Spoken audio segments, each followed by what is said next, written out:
guys, welcome back to Teaching with Tenia. I have my former lead, who will always be a lead in my heart. Oh, thank you. I appreciate that. Thank you. I learned so much from her, and I cannot wait for her to share a lot with you guys.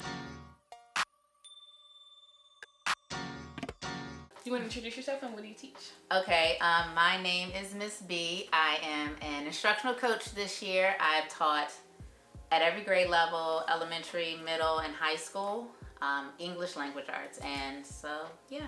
And last year, Miss Brown was on my team, so yeah. It's good to see her and see her grow and flourish as a teacher. So what made you want to become a teacher? Oh my goodness. So initially, I did not want to be a teacher. My goal was to be a marketing executive, and I was going to do ads for Nike. I was just, that was my head dream. My one of the nuns at my school told me, you're not built for marketing. You're not cutthroat like that. And then I was starting to have to take finite math, and I was like, no, that's not going to work for my life. And I just realized, what do I enjoy doing? I was always a neighborhood babysitter. I come from a long line of teachers, so I was like, let me just go ahead and follow in the family footsteps. Wow, I didn't even know that. It was not. It was not my first choice as a job. It really was not. And then I just honestly was like, okay, what do I like doing? What can I see myself doing? In the long run, for more than just 5 years. And where am I the happiest? Where would I have options to be in control and to go outside? And I was just like, I could be a teacher, because that's what everybody was pushing me to be a teacher. Just like everybody's pushing me to go to Morgan. I was like, I'm not going to Morgan. And I went to Morgan and I became a teacher. So I love that. Yeah, that's the story. It's not glamorous at all. No, but you can tell you're called to it. And how long have you been doing it? So this, I realize, is my 25th year in education. That's a veteran there. 20 years in the classroom and about 5 years outside of the classroom. 30 years altogether. Literally, I can't even fathom that far. No, it's yeah. What do you think are some traits that good teachers possess, or that you've seen? Let's say your top 3 best characteristics. A characteristic of a good teacher. Definitely have to be creative. Like, you have to be an out-the-box thinker. Organized, because there's going to be a lot of kids, a lot of grades, a lot of papers. Keeping all that together in some type of routine or something like that. And I know this sounds cliche, but you have to have the desire to want to teach someone else. It's not easy to try to get across a concept to someone who has no idea of what you're doing and have that patience till they get it. So I think those would be the top 3. Creativity, because you're not always going to have the book or a projector, chalk. You got to think outside the box. That patience, and then the desire to really want to further someone's knowledge base. That's really good. Like that stick with itness, because they're not gonna get it on the first teach. And it might not be on the 20th teach. No, really. So we're going back to school and back to school season. What do you think you are most looking forward to, or like as a teacher, what gets you excited about going? I've always loved the first day of school. Really? I have, yes. I get excited to this day about the first day of school and seeing who's going to be there. Do you get butterflies or like nerves? I do. I do. What are these students going to be like? How are we going to react? Like, it's a relationship. Like, are we going to get along? Some of the kids know when I had high school and I was there, like, we about to get Miss Byron. I'm like, okay, I'm ready for you. And then the siblings would come. But I am excited about the first day. I'm always excited about it, because it is a fresh start. Whatever didn't work last year as a teacher, okay, I have the ability to revamp that, or something went well. Start again and learn from your mistakes. Yes, and then as teachers, you're always learning. So you learn what went well. Like, hey, I did that really well. I'm definitely going to make sure that becomes a part of my repetition of instruction, and then you see how it works with students and it starts to grow. So that's really what I'm looking forward to. It's just the students. Yeah. And what do you think it's most crucial for teachers to do in that first day or first week during the school year to set them up for success? Establish your routines. Like, I'm very old school. I did not smile. I did not. I was not like, hey, how are you? Good morning, come on in and have a seat. And then you have those structures and routine, because people they'll buck at it, but kids like routine. Kids like to know that the same thing, they know what to expect. And on the other side of it, especially you are in an urban setting, there's always that unpredictability in their lives. They don't know what's going to happen next. And, some of them have some, very very trying home lives. So that routine helps. They know the routine. They're going to come here like, okay, we know we're going to put our pencils down, we're going to start our journal. And then for you as a teacher, you're not thinking, oh God, what am I doing these first 5 minutes? I know my routine. I know, because that builds a structure. For sure. And then you could just like plug and chug within that. Yes. You build that structure, and now you're starting to build with that routine. Now you can build your relationships, because now everybody knows what the expectation is. Expectation is something I also have to get better at. It's funny because in my last video, I did like a paraeducator interview, and that's what Miss Spencer said. You know, smile when you walk in there. No. And I feel like I am such a bubbly person. Like, I know that, at least for the first month, like, to rein it in, be more serious. And then hopefully later on I can. But you can still be yourself. Like, that is who you are. And I think the biggest thing that teachers need to be is genuine to what type of person that you are. So you're bubbly. Be bubbly. Be bubbly with the routine. You know what I'm saying? I'm going to come in and I'm going to be excited and we're going to sing songs. However, you're still going to come in quietly. You're going to stay, whatever your routine is, stick to your routine. That's good. You can still be, I'm not a bubbly person. You know what I mean? But I still had the routine, and my students knew that. And that's where the respect comes, because once you build a routine, you set the expectation. Now when they're off task, you're like, hey, the routine of our class is blah, blah, blah. And so it's fair for everyone. Even you have your favorite student, you still have to follow that routine. And that's the other side of the respect. Like, nobody gets a pass. I don't care if you grade all the papers. I don't care if you watch the board. You bucked our system, you don't get a pass. You don't get one. And that is what the biggest thing I've learned with just behavior management. My students know I'm firm, but I'm fair. She's your favorite. Okay, but she also came to class late with a drink. Guess what? She's getting 5 points off, just like you cannot do that. Play favorites. You can't, because then there's a level, that respect is, you start losing, especially with older kids.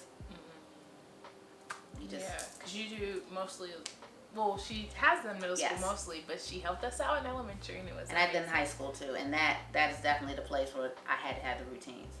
Oh, the versatility. But firm and fair. Firm and fair. I'm taking that nugget. Yes, firm and fair. Yes. Nice. So, like she mentioned before, she is an instructional coach, so we're switching into instruction.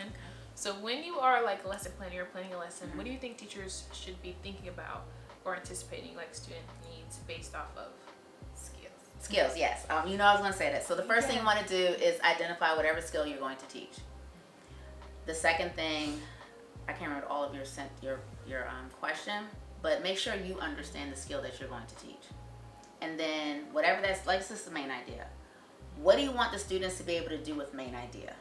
And then start planning backwards from that. My skill is main idea. I want them to be able to identify and analyze it. What steps do you need to model for them to do that? What's your skill?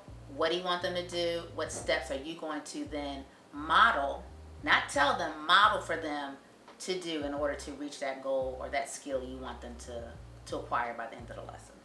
Yes, keyword model. Yes. And I feel like as a young teacher, you also help me out with this as well. Like sometimes I like to do a lot of we're learning together, but what is the goal? What are they working towards? So even in my lesson planning for this upcoming year, like I'm highlighting where am I modeling to making sure like I'm double checking that, okay, this is what I want to, like I'm showing what I want my students to do so that I have that expectation. If there's no expectation of what I want them to do, it's like where are we getting at and what is explicitly the skill. Yes. Because we can teach curriculum all day long, but especially for our babies, explicitly teaching, do you have the skill or not? Can you identify this or not? And so she's helped me a lot with backwards planning, and to be honest, teaching me, like when we sat down and did that one-on-one lesson, I still hold on to that. Oh, that's so good. Yay. For sure. When you go into observed classrooms as an instructional coach, like what are you looking for or how to help teachers? I am looking for the modeling. Did the teacher, whatever the skill is, did they model their expectation?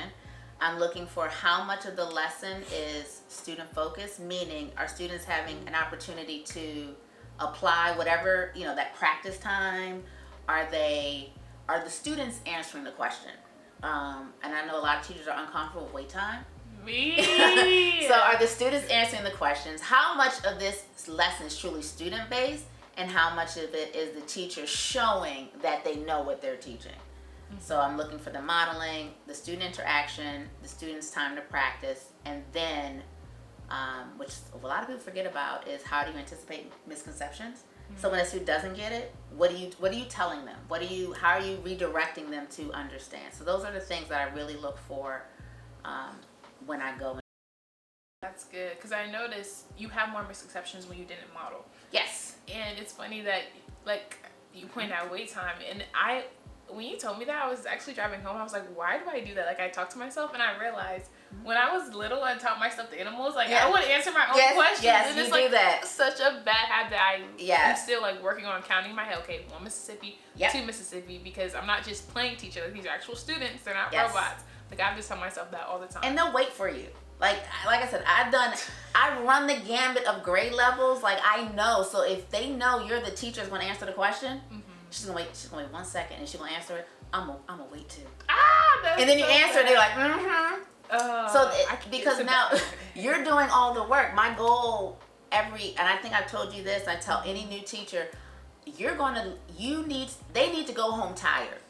You can't go home tired. If you're going home tired after every lesson, you've done all the work. You've done all the work. You've read the book. You've answered the questions. You've written the paragraph. All they're doing is just like copying and paste, fill in the blanks. It's easy for them. They should go home tired. And that's my goal. I'm like, oh no, I haven't worked you enough. You have too much energy. You're running out the classroom now. You are also really good at building relationships with students when they are not tired or they're not the ones doing the work. So what would you say to a teacher that is dealing with like behavior management? That's very tricky. I do think behavior management is something really hard to tackle. And this is why. One, it depends on your mindset. I've had a lot of teachers come in and wanting to be friends with the students. And the problem with friendship is it wavers depending on how they're feeling. You understand what I'm saying? Like, wow. You and your friend you butt heads some days. My best friend and I, there are days where like, girl, I didn't like what you said to me. You know what I'm saying? But you can't do that with an 8-year-old. You're not my friend. We can never be on the same level. So that is one thing,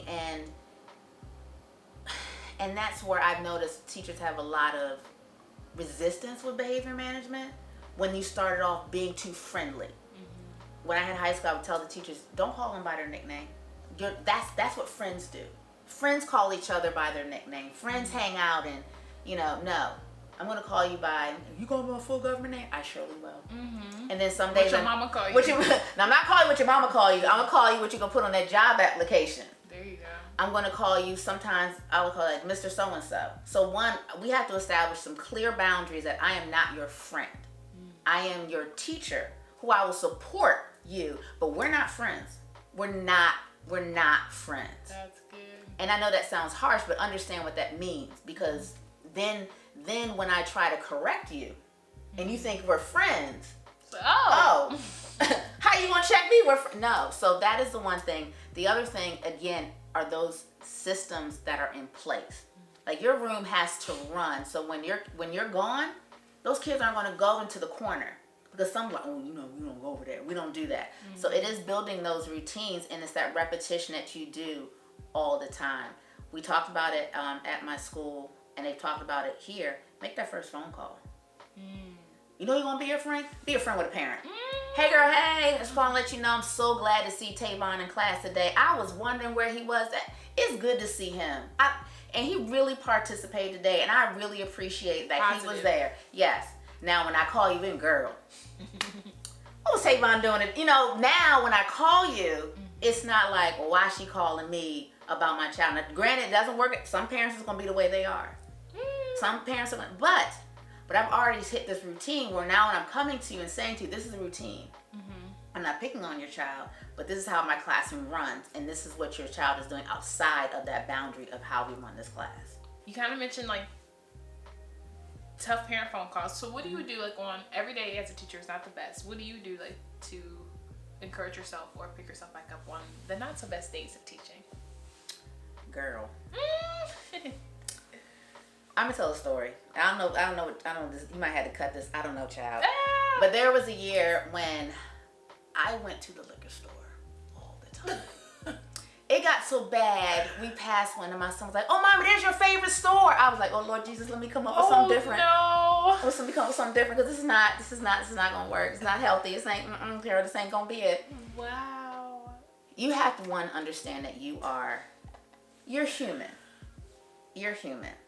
And I realize, and even as a parent, you have to learn to say, I'm sorry. And every day is fresh. So there have been days where I've had to go back to a student like, look, I probably went off on you in the wrong way. And I apologize. I want us to work together to get through this year. What do you need? This is what I need. So one, it is don't start drinking like I did. But it is to give yourself grace. Not every day is going to be perfect. It is not going to be perfect. But understand your why for doing this. Yeah. Why are you a teacher? Do you want to, cliche, make a difference? Do you enjoy working? Do you enjoy instilling knowledge in someone? Then understand that's why you're doing it. Sure. And if the hard question is, I'm here because I couldn't find a job in my major, then this probably should be your last year. And I'm very serious. I can't have done this for 20 years and not say, because I don't believe there's nothing else I find joy. And I think I told you, you may have that one student that you're doing the same thing for 179 days, and then on the 180th day, it snapped. And you're like, oh, yes! I was doing something. That's it, and that's all. But you have to give yourself grace. You cannot hold a grudge with a student. You cannot hold a grudge with a kid. Yeah. That kid has to feel like you want them there every day, even though deep down in the pit of your soul, you're like, oh, Jesus, here he is again. Fake it till you make it. You gotta fake it. I'm glad to see you. I appreciate you came in today. I feel we're gonna have a good day. What do we need to do to make it a good? You don't want me to talk to you today? That's not a problem. But I'm gonna tell you what you will do. You will do my work. If that means you're gonna sit over in the corner, that's fine. But you're gonna get the work done. Yeah. And I've had those conversations. Yeah, that's real. And then we haven't had a problem, because I think we can start thinking of some of those people from last year. Those are my conversations. Woo, buddy. When I tell you, it's the grace of God. Yes. Literally, speaking of grace, giving grace to yourself, giving grace to Yes. your students, because we're all just learning and trying to figure it out. Especially, they're just little humans trying to figure out the world. Yes. And I think you touched on it earlier. Like, we're parents, teachers, educators, students. We're all on the same team, Yes. trying to help get them to their goal, which is to pass that grade level and be successful in life ultimately. But it starts with those little interactions. Yes. Day in and day out. Yep. Even on the good days, even on the bad days. It is. And then once you set that routine, it's easier for you to have a relationship and correct behavior as opposed to waiting for that parent. Because the child respects the parent first, and you're down the list. But if you and that student have an understanding of how things are going to go. You set this routine in your classroom. Everybody knows it. It doesn't change for that one that's like the shepherd for the devil. You still follow the same rules. Right. And now I can check you according to the rules. Hey, we already talked about this. Everybody knows 5 minutes quiet time. You're violating our class rule of when I give you time to work. I need, come on, chief. Like, everybody knows the rule. And then when you start doing that, they start checking each other. Following a line. Like, oh, I don't want to be the black sheep. Or, yes. Everybody doing this, let me actually. Exactly. Or somebody's going to say, come on, this is our 5 minutes. This is what we're working to. And you put a little sentiment behind that. Now you're not the bad guy. You know what I'm saying? Like, we're all holding each other. We're holding each other accountable. Like, hey, I gave you all a problem. Everybody has 10 minutes quiet time. That one person, come on, we got to be, come on. Now they're checking each other. I'm just staying in back. I hit you with the gradual release. Yeah, we know the rule. We know the rule. And you can't buck at the rule, especially if you know everybody else. Everybody else knows it. Yeah, it's no secrets. Wow, that's so good. Okay, I have a bunch of more questions to ask you. Okay. As you guys know, I literally love her, but I don't have anything to do. We're good. Nothing. Look, my shows don't come on tonight, so you can ask away. Oh wow. You can ask away. You want to do part 2 later after halfway through the year? You want to come back and y'all heard it first from the horse's mouth. You can do a part 2. You know, if they have questions, sure. I can help as best I can. if you guys have questions or anything we said or anything that resonates with you as a first year or veteran teacher, definitely comment that down below. I'll definitely give those back to her and we can answer them. You can do that. Have a party in the comments. But my last question to you is, if you could go tell your early career teacher self, like if you were just starting out, first, second, third year teaching, what would you say to young Miss Byron? Oh my God. I saw that. You sent me these questions and I saw that and I was like, oh Lord, what's I going to tell me? My first year was good. My first year was really, really good. It was that next year that I struggled with. Sounds very similar. Yeah, the first year, and you know, was it behavior or like students or just knowing? I transitioned. So I had a back in the day class. This was before No Child Left Behind. Back in the 1900s, because it technically is the 1900s. That's crazy. You know, when you really think about it. So these students did not meet the threshold on the state test, so they couldn't be in the 5th grade. But they were too old to be in the 4th grade. So I had I had a class of failing students, basically. And so I was so gung-ho coming out of Morgan, shout out to Morgan, because when you decide to be a teacher in Morgan, day one, they're putting you into a school. Like, you don't wait till you're student teaching to decide whether, oh, this is not for me. Like, day one, and when Morgan put you in a school, they put you in a school. And I appreciate that. So I was used to what I was getting into. That was it. That's good. What I would tell my younger self,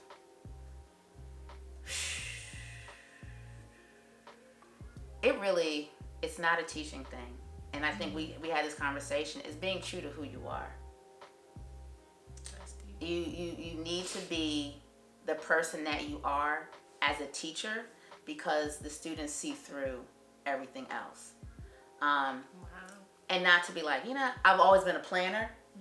So planning for me wasn't the thing. You know what I mean? Like I would spend my Sundays planning for the week. But I also found myself trying to be like this teacher. Oh, did work. Let me try to be like this teacher. But that wasn't who I was. So it made it harder for me to figure things out. But if I know that, like you said, you're a bubbly person, be yourself. Be your true, authentic self in this space. Because if this is what you want to do, the rest will follow. I can't be anybody else but myself. So like take nuggets and then make it your own. Make it your own. Make it your own. And I think that is, I've had to have that conversation. Like, I'm very direct. But then another teacher tried to have that same type of management style. But that's not who you are. And it didn't last. So it comes off now as, oh, whatever I showed you wasn't good. But it wasn't yours. So be true to who you are. I think that's what I would tell myself. Your true self and like your teacher self. Be your true self and your teacher, yeah. Wow. And I would also tell myself, don't be afraid to ask for help. Like, you don't know it all. It's okay. I don't know where we get this idea that you shouldn't ask for help. You gotta be perfect, yeah. Yeah, I know. Girl, go ask for help. I need this. Help me with this. How do you do this? No, literally. And yeah. Because I don't know when we had that even conversation or when we sat down, but it's like, especially first year, second year, you're still learning. Like, I'm still learning right now, but also realizing like, hey, you're telling me to do this, but I'm a hands-on learner, so forget collaborative planning. I need some one-on-one help. Right. Things like that, and being able to research or ask questions and figure out. But that's being your true self. You know what I'm saying? Like, we're sitting in a meeting. If it's not clicking, I'm so glad you said, you know, no, this is not. Miss B, this is not coming together. I need this time. But I feel like we have this job where we're supposed to know everything. So we don't want to say, I need help. This isn't working for me. Check for understanding. You know, no check for understanding. I'm not understanding. So it's okay. And like, I've been in meetings where I've had to say, I don't understand. Like, can we map this out? And at first I was like, oh, you know, I need a diagram. But I'm like, okay, well, you want me to do what you need me to do? Lay it out. Then I'm gonna need you to lay it out, and being okay with that. A, B, C, and D. Lay it all out for me. Being okay with who you are. Yeah. In that space. Oh, that's so good. Yes. My teacher is so happy. Like, oh, You guys have no idea how much. Just even like modeling or seeing like how she moves in this teacher space and as educator, I definitely look up to you. Oh, I'm I so appreciate appreciative that. of you coming on my channel and sharing some knowledge. My camera is blinking at me, so we're gonna end this video right here. Bye, guys. Comment down below what was your favorite part or anything that resonated with you, and I'll see you guys in my next video. Peace.